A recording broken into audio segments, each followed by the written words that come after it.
ಇದನ್ನ ಬರಡು ಭೂಮಿ ಅಂತ ಹೇಳುವಂತವರ ನಾಲಿಗೆಗೆ ಹುಳ ಬೀಳುತ್ತೆ ಖಂಡಿತವಾಗ್ಲು.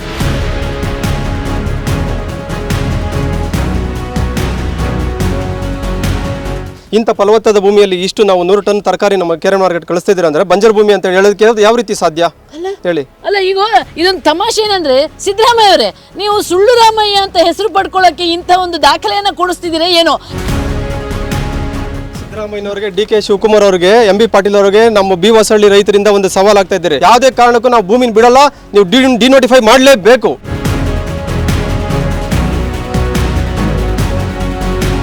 ಒಂದು 5 ವರ್ಷದ ಕುರ್ಚಿಗೆ ಇವರೆಲ್ಲ ಇಷ್ಟು ಮಾಡ್ತಾ ಇದ್ದಾರೆ ಅಲ್ವಾ? ನಮ್ಮ ಬದುಕು ಈ ಭೂಮಿ, ನಾವೆಷ್ಟು ಮಾಡ್ಬೇಕು ಇದಕ್ಕೆ?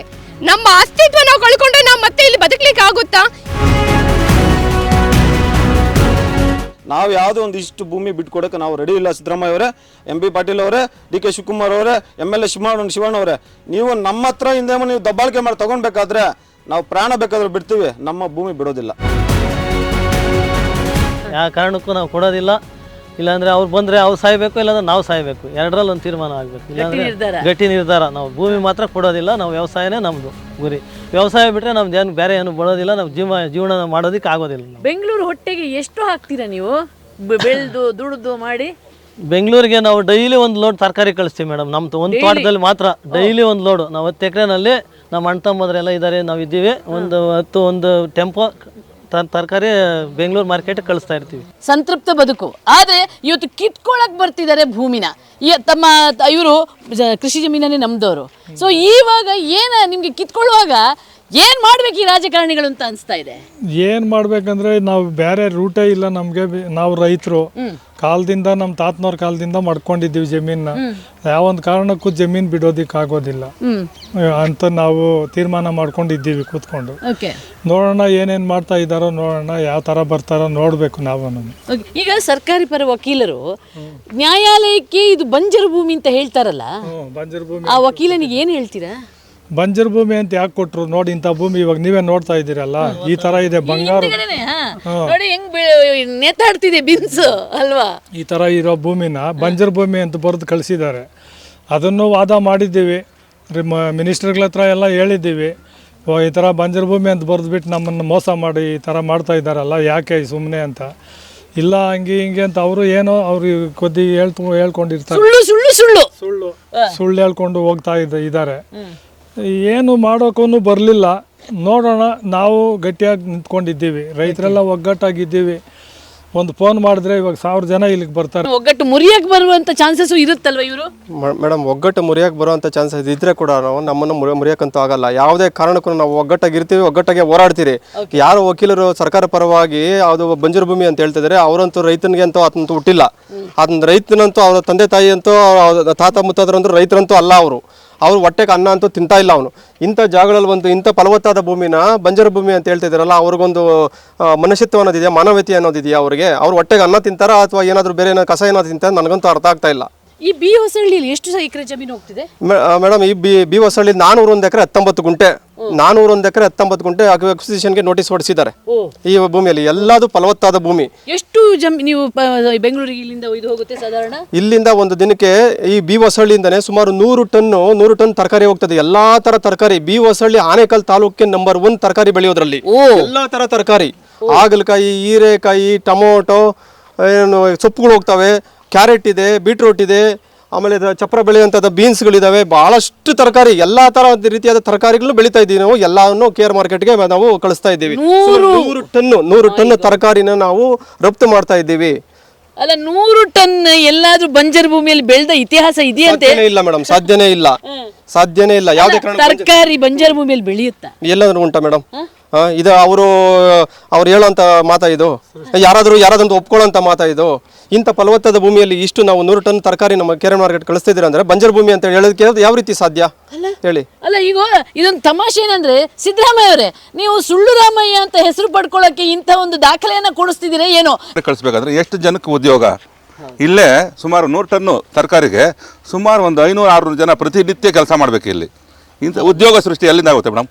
ಉದ್ಯೋಗ ಸೃಷ್ಟಿಯಲ್ಲಿ ರೈತನೇ ಮೊದಲಿಗ. ಅಲ್ಲ, ಮೂಲ ನಿವಾಸಿಗಳಿಗೆ ಉದ್ಯೋಗ ಸಿಕ್ಕಿದೆ, ಈ ಮಣ್ಣಲ್ಲಿ ಬೆಳೆದ ಅವರಿಗೆ ಉದ್ಯೋಗ ಸಿಕ್ಕಿದೆ. ಹೌದೌದು ಮೇಡಮ್, ಅದರಲ್ಲಿ ಎರಡನೇ ಮಾತಿಲ್ಲ. ಸಿದ್ದರಾಮಯ್ಯನವರಿಗೆ, ಡಿ ಕೆ ಶಿವಕುಮಾರ್ ಅವರಿಗೆ, MB ಪಾಟೀಲ್ ಅವರಿಗೆ ನಮ್ಮ ಬಿ ಹೊಸಳ್ಳಿ ರೈತರಿಂದ ಒಂದು ಸವಾಲ್ ಆಗ್ತಾ ಇದ್ದಾರೆ. ನೀವು ರೈತರಿಗೆ ಹುಟ್ಟಿದ್ರೆ, ನಿಮ್ಮ ತಾತ ಮುತ್ತಾತನವರು ರೈತರೇ ಆಗಿದ್ರೆ ನೀವು ಬನ್ನಿ, ನಮ್ಮ ಸ್ಥಳನ ಪರಿಶೀಲನೆ ಮಾಡಿ, ಇಲ್ಲಿ ಏನೇನು ಬೆಳೀತಾ ಇದ್ದೀರಿ ಅಂದ್ಬಿಟ್ಟು ನೀವು ಒಂದ್ಸತಿ ಪರಿಶೀಲನೆ ಮಾಡಿ ನೋಡಿ. ಯಾವುದೇ ಕಾರಣಕ್ಕೂ ನಾವು ಭೂಮಿನ ಬಿಡಲ್ಲ, ನೀವು ಡಿನೋಟಿಫೈ ಮಾಡಲೇಬೇಕು. ಏನು ನೀವು ಅಕ್ವಿಸಿಷನ್ಗೆ ನೋಟಿಸ್ ಹೊಡಿಸಿದ್ರೆ ಅದು ಹಿಂಪಡಿಲೇಬೇಕು, ಹಿಂಪಡೆಯವರೆಗೂ ಬಿಡಲ್ಲ. ಪ್ರಾಣ ಬೇಕಾದ್ರೂ ಕೊಟ್ಟಿದ್ರು, ಭೂಮಿ ಮಾತ್ರ ಬಿಡಲ್ಲ ನಾವು. ಜೈ ಜವಾನ್, ಜೈ ಕಿಸಾನ್, ಜೈ ಜವಾನ್, ಜೈ ಕಿಸಾನ್. ನಮ್ಮ ಭೂಮಿ ನಮ್ಮ ಹಕ್ಕು, ನಮ್ಮ ಭೂಮಿ ನಮ್ಮ ಹಕ್ಕು. ನಮ್ಗಂತೂ ಅರ್ಥ ಆಗ್ತಿಲ್ಲ. ಅಲ್ಲ ರೀ, ನಿಮ್ಮದೇ ಸರ್ಕಾರಿ ಅಭಿಯೋಜಕರು ಹೋಗಿ ಅಲ್ಲಿ ನ್ಯಾಯಾಲಯಕ್ಕೆ ಬಂಜರು ಭೂಮಿ ಅಂತ ಹೇಳ್ತಿರಲ್ಲ, ಸ್ವಲ್ಪ ಈ ಕಡೆ ಬನ್ನಿ ನೋಡಿ. ಈ ರೀತಿಯ ಬಂಜರು ಭೂಮಿಯ ರಿಪೋರ್ಟ್ ಅನ್ನು ತಗೊಳಕ್ ನೀವು ಒಪ್ಕೊಂಡು ಅದನ್ನ ನ್ಯಾಯಾಲಯಕ್ಕೆ ಸಲ್ಲಿಸಕ್ಕೆ ಕೊಟ್ಟಿದ್ದೀರಲ್ಲ, ಅಲ್ಲ ನಿಮ್ಮ ಹೆಸರನ್ನ ಸುಳ್ಳು ರಾಮಯ್ಯ ಅಂತ ಮಾಡ್ಸಕ್ಕೆ ನೀವೇನಾದ್ರೂ ಅಂಥದ್ದೇನಾದ್ರೂ ಪಟ್ಟ ಬೇಕು ಅಂತ ಅಂದ್ಕೊಂಡಿದ್ದೀರಿ ಏನು? ಈ ರೈತರಿಂದ ನೀವು ಸುಳ್ಳು ರಾಮಯ್ಯ ಅಂತ ಹೇಳಿಸೋದಕ್ಕಿಂತ ದಯವಿಟ್ಟು ಆ ಏನು ಸುಳ್ಳಾಗಿ ವರದಿ ಕೊಟ್ಟಿದ್ದೀರಲ್ಲ ಅದನ್ನು ಹಿಂಪಡೀರಿ. ಮತ್ತೆ ನೀಟಾಗಿ ನೀವೇ ಒಂದ್ಸಲ ಎಲ್ಲೆಲ್ಲೋ ಹೋಗ್ತೀರಂತೆ, ಎಲ್ಲೆಲ್ಲೋ ಸುತ್ತಾಡ್ತೀರಂತೆ, ಬನ್ನಿ ಈ ರೈತರ ಭೂಮಿನ ಒಮ್ಮೆ ಕಾಲಿಡಿ, ಅವರಿಗೂ ಖುಷಿ ಆಗುತ್ತೆ. ನೀವು ನಮ್ಮ ನಾಳುವ ನಮ್ಮ ನಾಡಿನ ದೊರೆ ಬಂದಿದ್ದಾರೆ, ನಮ್ಮ ಕಷ್ಟನ ಆಲಿಸಿದ್ದಾರೆ ಅಂತ ಅನಿಸ್ತೋಡೆ.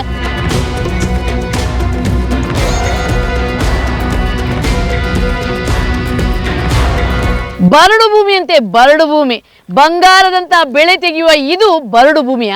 ಇದನ್ನ ಬರಡು ಭೂಮಿ ಅಂತ ಹೇಳುವಂಥವರ ನಾಲಿಗೆಗೆ ಹುಳ ಬೀಳುತ್ತೆ ಖಂಡಿತವಾಗ್ಲು. ಯಾಕಂದ್ರೆ ನೋಡಿ, ಯಾವಾಗಲೂ ಆಡಳಿತ ಮಾಡುವವರು, ಸರ್ಕಾರ ನಡೆಸುವವರು ಸತ್ಯ ಹೇಳಬೇಕು, ಜನಪರವಾಗಿರಬೇಕು, ರೈತರ ಅನ್ನದಾತರ ನೋವಿಗೆ ಸ್ಪಂದಿಸಿ ಅವರ ಸ್ವಾವಲಂಬಿ ಬದುಕಿಗೆ ಒಂದು ಗೌರವ ಕೊಡಬೇಕು. ಆದರೆ ನೀವು ಸುಳ್ಳು ದಾಖಲೆಗಳನ್ನು ಸೃಷ್ಟಿಸಿ, ಸುಳ್ಳು ಹೇಳಿಕೆಗಳನ್ನು ಕೊಟ್ಕೊಂಡು ನೀವು ನಿಮ್ಮ ಕಪ್ಪು ಹಣವನ್ನು ಬಿಳಿ ಮಾಡೋಕ್ಕೆ, ನಿಮ್ಮ ಬೇನಾಮಿ ಆಸ್ತಿಯನ್ನು ಮಾರ್ಕೊಳ್ಳೋಕ್ಕೆ, ನೀವು ಕಮಿಷನ್ ಹೊಡೆಯೋಕ್ಕೋಸ್ಕರ ಇಂಥ ಯೋಜನೆಗಳನ್ನು, ಸ್ವಿಫ್ಟ್ ಯೋಜನೆಗಳನ್ನೆಲ್ಲ ತರ್ತಿರಲ್ಲ, ಯಾರನ್ನು ಉದ್ಧಾರ ಮಾಡೋಕ್ಕೆ? ಯಾರು ಉದ್ಧಾರ ಆಗ್ತಾರೆ? ಈಗ ಯಾವುದೋ ರಾಜ್ಯದವರಿಗೆ ಮನೆ ಕಟ್ಟಿಕೊಳ್ಳೋಕ್ಕೆ, ನಮ್ಮ ಮೂಲ ನಿವಾಸಿಗಳ ಸಮೃದ್ಧವಾದ ಬದುಕನ್ನು ಹಾಳು ಮಾಡೋಕ್ಕೆ ಹಕ್ಕು ಕೊಟ್ಟವರು ಯಾರು ನಿಮಗೆ? ಖಂಡಿತವಾಗಲೂ ಒಬ್ಬ ರಾಜಕಾರಣಿಯಾಗಲಿ, ಸರ್ಕಾರ ನಡೆಸುವವರು ಆ ನೆಲದ ಆ ಜನರ ನೋವುಗಳಿಗೆ ಸ್ಪಂದಿಸಬೇಕು, ಸೂಕ್ಷ್ಮ ಸಂವೇದಿಗಳಾಗಿ ಅವರ ಬದುಕನ್ನು ಇನ್ನಷ್ಟು ಸಮೃದ್ಧಗೊಳಿಸಬೇಕು. ಆದರೆ ಇಲ್ಲಿ ಆಗ್ತಿರೋದೇನು ನೀವು ನೋಡ್ತಿರ್ಬೋದು ನೋಡಿ. ಇದು ಒಂದು ಸಣ್ಣ ಗದ್ದೆಯ ನೆನಪಷ್ಟೇ, ಇದೊಂದು ಸಾಕ್ಷಿ ಅಷ್ಟೇ. ಇದು ಆನೆಕಲ್ಲನ್ನು ರಾಗಿಯ ಕಣಜ ಅಂತ ಹೇಳ್ತಾರಂತೆ. ಇಂಥ ರಾಗಿಯ ಕಣಜದಲ್ಲಿ ಎಷ್ಟೇ ಇಲ್ಲಿ ಪಕ್ಕದಲ್ಲಿ ಬೆಂಗಳೂರು ರಾಜಧಾನಿ ಇದ್ರೂ ಕೂಡ ಇವತ್ತಿಗೂ ಇಲ್ಲಿನ ರೈತರು ಜಮೀನನ್ನೇ ನಂಬ್ಕೊಂಡಿದ್ದಾರೆ, ರಾಗಿಯನ್ನ ಬೆಳೀತಾರೆ, ಅವರೇ ಎಲ್ಲವನ್ನ ಬೆಳೀತಾ ಇರ್ತಾರೆ. ಆದರೆ ನಮ್ಮ ರಾಜಕಾರಣಿಗಳಿಗೆ ಅದೇ ಹೇಳ್ತಾರಲ್ಲ, ಕಾಮಾಲೆ ಕಣ್ಣಿನವರಿಗೆ ಊರೆಲ್ಲ ಹಳದಿ ಕಾಣುತ್ತಂತ, ಹಾಗೆ ಅವರಿಗೆ ಎಲ್ಲವೂ ಬರೀ ರಿಯಲ್ ಎಸ್ಟೇಟೇ ಕಾಣ್ತಿರುತ್ತೆ. ಸ್ವಿಫ್ಟ್ ಯೋಜನೆ, ಆ ಯೋಜನೆ, ಈ ಯೋಜನೆ ಅಂತ ಹೇಳ್ಕೊಂಡು ಇಂಥ ಸುಂದರವಾದ ಬದುಕನ್ನು ಹಾಳು ಮಾಡಕ್ಕೆ ಹೊರಟಿದ್ದಾರೆ. ನೀವೆಲ್ಲ ಇರುವಾಗ ಹೇಗಿತ್ತು ಇದು ಮೇಡಮ್? ಆವತ್ತಿಂದ ನಾವು ರಾಗಿ ಹಸು, ಇದು ರಾಗಿ ಜೊತೆ ನಾವು ಅವರೇ ಹಾಕ್ತೀವಿ, ತೊಗರಿ ಹಾಕ್ಕೊಂತೀವಿ, ಮತ್ತೆ ಅಲಸಂದೆ ಹಾಕ್ತೀವಿ. ಇವೆಲ್ಲ ಬೆಳ್ಕೊಂಡು ನಾವು ಸಮೃದ್ಧವಾಗಿ ಬೆಳೀತಾ ಇರೋದು. ಆ ಹಸುವಿನಿಂದ ಬಂದ ಸಗಣಿಯನ್ನು ಹೊಲದಲ್ಲಿ ಹಾಕಿ ಅದು ಇನ್ನೂ ಜೋರಾಗಿ ಬರಬೇಕು. ನಾವು ರಾಸಾಯನಿಕ ಗೊಬ್ಬರಗಳಾಗದೆ ಬೆಳೆದು ತಿನ್ನಂಥ ಜನ ನಾವು. ಅದಕ್ಕೆ ನಮ್ಮ ಸರ್ಕಾರ ಏನು ಹೇಳುತ್ತೆ, ಇವಾಗ ಹೇಳ್ತಿರೋದೇನು, ನಾವು ರೈತರ ಪರ ಎಲ್ಲನೂ ಹೇಳ್ಕೊಂಡು ಪ್ರಮಾಣನೇ ಮಾಡುತ್ತೆ. ಅವರು ಗದ್ದಿಗೆ ಇರುವಾಗ ಪ್ರಮಾಣ ಮಾಡಿ ಹೇಳ್ತಾರೆ. ಅದು ಏನು ಮಹಾಭಾರತ ಪುಸ್ತಕ ಇಟ್ಕೊಂಡು ಎಲ್ಲ ಹೇಳ್ತಾರೆ. ಮಾಡೋದು ನೋಡಿದ್ರೆ ಅನಾಚಾರ. ಮನೆ ಮುಂದೆ ಬೃಂದಾವನ, ಮನೆ ಆಚೆ ಹೋದರೆ ಅನಾಚಾರ ಅಂತೇಳಿ ಅನಾಚಾರ ಮಾಡೋ ಸರ್ಕಾರ ಇವ್ರಿಗೆ ಏನಕ್ಕೆ ಬೇಕು? ತಿನ್ನೋ ಇಷ್ಟು ಊಟಕ್ಕೆ ಅವ್ರಿಗೇನು ಬೇಕು? ಇಷ್ಟೊಂದು ಹಣ ಅಂತ ಸಾಯ್ತಾ ಇದ್ದಾರಲ್ಲ, ಏನಕ್ಕೆ ಬೇಕು ಈ ಸರ್ಕಾರಕ್ಕೆ? ಈಗ ಒಂದು ಮನೆ ಕಟ್ಟಬೇಕು, 3-4 ಜನ ಅಣ್ಣ ತಮ್ಮಂದಿರ್ತೀವಿ, ಒಬ್ರಿಗೆ ಮನೆ ಇರೋ ಮನೆ ಆಗುತ್ತೆ, ಇನ್ನು ಉಳಿದವ್ರು ಆ ಹೊಲದಲ್ಲಿ ಕಟ್ಕೋಬೇಕು, ಅದು ಕರೆಂಟ್ ಕೊಡ್ತಾ ಇಲ್ಲ. ಇಂಥ ಸರ್ಕಾರಗಳು. ಒಂದು ಕಾಲದಲ್ಲಿ ನಾನು ಓದಿರೋದು ಆಫ್ರಿಕಾ ಖಂಡವನ್ನು ಕಗ್ಗತ್ತಲೆ ಖಂಡ ಅಂತಿದ್ದೆ, ನಮ್ಮ ರಾಜ್ಯವನ್ನು ಕಗ್ಗತ್ತಲೆ ರಾಜ್ಯ ಮಾಡಿಟ್ರು ಇಂಥ ಸರ್ಕಾರ ಈಗ. ಇದೆಲ್ಲ ಏನು ಗೊತ್ತಾ ಪ್ಲಾನ್ಗಳು? ಮೊದಲು ಇವರು ಫಸ್ಟ್ ಭೂಮಿ ಮೇಲೆ ಕಣ್ಣು ಹಾಕ್ತಾರೆ. ಭೂಮಿ ಮೇಲೆ ಕಣ್ಣು ಹಾಕಿದಾಗ ತಕ್ಷಣ ರೈತರು ಕೊಡಲ್ಲ, ಅದಕ್ಕೆ ಫಸ್ಟ್ ಕೆರೆಯನ್ನು ಕೊಲ್ಲೋದು, ಅಲ್ಲಿ ಇಂಡಸ್ಟ್ರಿಗಳಿಗೆ ಅದಕ್ಕೆಲ್ಲ ನೀರನ್ನು ಬಿಟ್ಟು ಅದನ್ನು ಕೊಳಚೆ ಮಾಡಿ ಅದರಿಂದ ಸ್ಮೆಲ್ ಬರೆಸಿ ಅದನ್ನು ಜನ ನೋಡ್ಕೊಂಡು ಓಡಬೇಕು.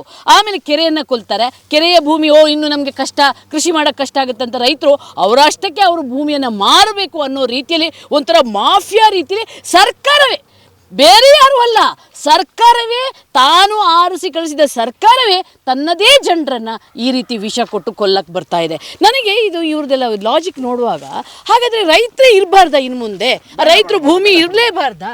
ರೈತರ ಭೂಮಿ ಈಗ ರೈತರು ಹೇಗೆ ಅಂದ್ರೆ ಇವಾಗ ನೀವು ನೋಡ್ತಾ ಇದ್ದೀರಾ ಮೇಡಮ್, ಆನೇಕಲ್ ಅಂದ್ರೇನೆ ರಾಗಿ ಕಣಜ ಹೆಸರು ಕೊಟ್ಟಿರೋದೇ ನಮ್ಮ ಸರ್ಕಾರ. ಇದೇನು ಇವಾಗ್ಲಿಂದ ಏನು ಕೊಡ್ತಾ ಇಲ್ಲ, ಅಧೀನ ಕಾಲದಿಂದಲೂ ಬಂದಿರೋದು. ರಾಗಿ ತಿಂದ ನಿರೋಗಿ ಅಂತ ಹೇಳ್ತಾನೆ, ರಾಗಿ ತಿಂದವನಿಗೆ ಯಾವತ್ತೂ ಕಾಯಿಲೆ ಬರಲ್ಲ. ಇಂಥ ಭೂಮಿನ ಇವ್ರು ಹೇಳ್ತಾರೆ. ಈಗ ನೀವು ನೋಡ್ತಾ ಇರ್ಬೋದು, ರಾಗಿ, ಅವರೆ ಮತ್ತೆ ಅಲಸಂದೆ, ಜೋಳ ಇದನ್ನೆಲ್ಲ ಬೆಳಿತೀವಿ, ಇದೆಲ್ಲ ಮಿಶ್ರ ಬೆಳೆ. ಆದ್ರೆ MB ಪಾಟೀಲ್ ಏನ್ ಹೇಳ್ತಾರೆ, ರಾಗಿ ಬೆಳೆಯೋದು ಯೋಗ್ಯವಲ್ಲ, ಇದು ಅಕ್ವಿದೇಶನ್ಗೆ ಕರೆಕ್ಟ್ ಆದ ಜಾಗ ಅಂತ ಹೇಳ್ತಾರೆ. ಯಾಕೆ ಇವ್ರ ಮನೆಗಳು ಈಗ MB ಪಾಟೀಲ್ದೇ ಆಗ್ಲಿ, ಅವರು ಜೋಳದ ರೊಟ್ಟಿ ತಿನ್ನೋರಲ್ವಾ MB ಪಾಟೀಲ್ ಅವರು, ಬಟ್ DK ಶಿವರ್ ಮುದ್ದೆ ತಿಂತಾರೆ. ಅಂತವ್ರಿಗೆಲ್ಲ ಮುದ್ದೆ ಬೇಕಂದ್ರೆ ನಾವು ಬೆಳಿಲೇಬೇಕು ಅಲ್ವಾ ಮೇಡಮ್? ನಮ್ಮ ಭೂಮಿಯಲ್ಲಿ ತಾನೇ ನಾವು ಬೆಳಿತೀವಿ. DK ಶಿವಕುಮಾರ್ ಅವ್ರು ಹೇಳ್ತಾರೆ ಹೆಣ್ಣು ಮಕ್ಕಳ ನಾಯಕತ್ವ, ನಾವು ನಾಯಕತ್ವ ಬೆಳೆಸ್ಕೊಂಡು ನಾವು ಬೆಳೆಸ್ತಾ ಇರೋದು ಹೆಣ್ಣು ಮಕ್ಕಳು. ನಿಮ್ಗೆ ಏನಾದ್ರು ಕೇಳಲಿಕ್ಕೆ ಬಂದ್ರೆ ನೀವು ಕಿರ್ಚಾಡೋದು ಬಿಟ್ಟು, ಧಿಕ್ಕಾರ ಹಾಕೋದು ಬಿಟ್ಟು ನಿಮ್ಮ ಕೈಲಿ ಏನು ಆಗಲ್ಲ ಅಂತಾರೆ. ಏನು ಆಗಲ್ಲ ಸ್ವಾಮಿ, ನಾವು ಬೆಳೆಯೋ ಬೆಳೆನ ನಾವು ಮನೇಲಿ ಇಟ್ಕೊಂಡ್ರೆ ಏನ್ರಿ ತಿಂತೀರಾ? ಮಣ್ಣು ತಿನ್ಲಿಕ್ಕೆ ಆಗೋದ? ಮಣ್ಣು ಸಿಗೋದಿಲ್ಲ ಇನ್ನೊಂದೆರಡು ದಿನ ಆದ್ರೆ, ಎಲ್ಲ ಬಿಲ್ಡಿಂಗ್ ಕಾಂಕ್ರೀಟ್ ತಿನ್ಬೇಕು ನೀವು. ಅಂತ ಪರಿಸ್ಥಿತಿಗೆ ಬೆಂಗಳೂರನ್ನು ತಂದು ನಿಂತಿದ್ದೀರಾ. ಇವತ್ತು ನಾವು ಕನ್ನಡ ಭಾಷೆಗಾಗಿ ಅಳಿತಾ ಇದೀವಿ. ಯಾಕೆ? ನಮ್ಮ ರೈತರ ಭೂಮಿ ತಗೊಂಡು ಆಯ್ತು, ನಮ್ಮ ರೈತರಿಗೆ ಯಾರಿಗಾದ್ರೂ ಮಾಡಿದೀರಾ? ಇಲ್ಲ ನಮ್ಮ ಕನ್ನಡದವ್ರಿಗೆ ಯಾರಿಗಾದ್ರೂ ಮಾಡ್ತಿದ್ದೀರಾ? ಯಾರಿಗೆ ಮಾಡ್ತಿರೋದು ನೀವು? ಅದಾನಿ, ಅಂಬಾನಿ, ಬೇರೆ ರಾಜ್ಯಗಳಿಂದ ಬಂದವ್ರಿಗೆ ಆಯ್ತು ನೀವು ಈಗ ವಸತಿ ಕಟ್ಟಬೇಕು ಅಂತ ಹೇಳ್ತಾ ಇದ್ದೀರಾ. ನಮ್ಮಲ್ಲೇ ನಿಮಗೆ ಕರೆಕ್ಟ್ ಆಗಿ ಒಂದು ಚರಂಡಿ ವ್ಯವಸ್ಥೆ ಮಾಡ್ಲಿಕ್ಕೆ ನಿಮ್ಮ ಹತ್ರ ದುಡ್ಡು ಇಲ್ಲ, ಯೋಗ್ಯತೆ ಇಲ್ಲ, ದುಡ್ಡಲ್ಲ, ಯೋಗ್ಯತೆ ಇಲ್ಲ, ಮಾನ ಮರ್ಯಾದೆ ಇಲ್ಲ, ನಿಮ್ ಕೈಲಿ ಆಗ್ತಿಲ್ಲ. ಇವರು ಗೃಹ ಸಚಿವರು ಯಾರು, ಅವರು ಕೃಷ್ಣ ಬೈರೇಗೌಡ ಹೇಳ್ತಾರೆ, ನೀವು ಮನೆ ಮೇಲೆ ಮನೆ ಕಟ್ಬೇಡಿ, ನಮ್ಮ ಹತ್ರ ಇದು ಫೆಸಿಲಿಟಿ ಕೊಡ್ಲಿಕ್ಕೆ ಆಗೋದಿಲ್ಲ ಅಂತ. ಸ್ವಾಮಿ, ನಮ್ಮ ಭಾಗದಲ್ಲಿ ನೀವು ಇವತ್ತು ಶಿಫ್ಟ್ ಸಿಟಿ ಅಂತ ಕಟ್ಲಿಕ್ಕೆ ಬರ್ತಿದ್ರೆ ಎಲ್ಲಿಂದ ತರ್ತೀರಾ ನೀರು? ನಮ್ಮ ಕೆರೆ ನಾಳ್ ಮಾಡಿಟ್ಟಿದ್ದೀರಾ, ಎಲ್ಲಿಂದ ತರ್ತೀರಾ? ನಿಮಗೊಂದು ನ್ಯಾಯ, ನಮಗೊಂದು ನ್ಯಾಯನಾ? ಅಕ್ವಿದೇಶನ್ ಅಂದ್ರೆ ನಾವು ಬಿಟ್ಟಿದ್ದೀವ ರಾಜರು. ನಾವು ಬಂದ ಫ್ರೀಡಂ ಪಾರ್ಕ್ಗೆ ದೊಡ್ಡ ದೊಡ್ಡ ಗೇಟ್ಗಳನ್ನು ಹಾಕಿಟ್ಟಿದ್ದೀರಾ, ನೀವು ಪ್ರತಿಭಟನೆ ಮಾಡಬಾರ್ದು ಅಂತೀರಾ. ಅಂದ್ರೆ ನಾವು ಆಕ್ರೋಶ ತೋರಿಸ್ಕೊಳ್ತಾ ಇದ್ರೆ ನೀವು ಎದುರು ಇನ್ ಮಾಡ್ತಾ ಇಲ್ಲ.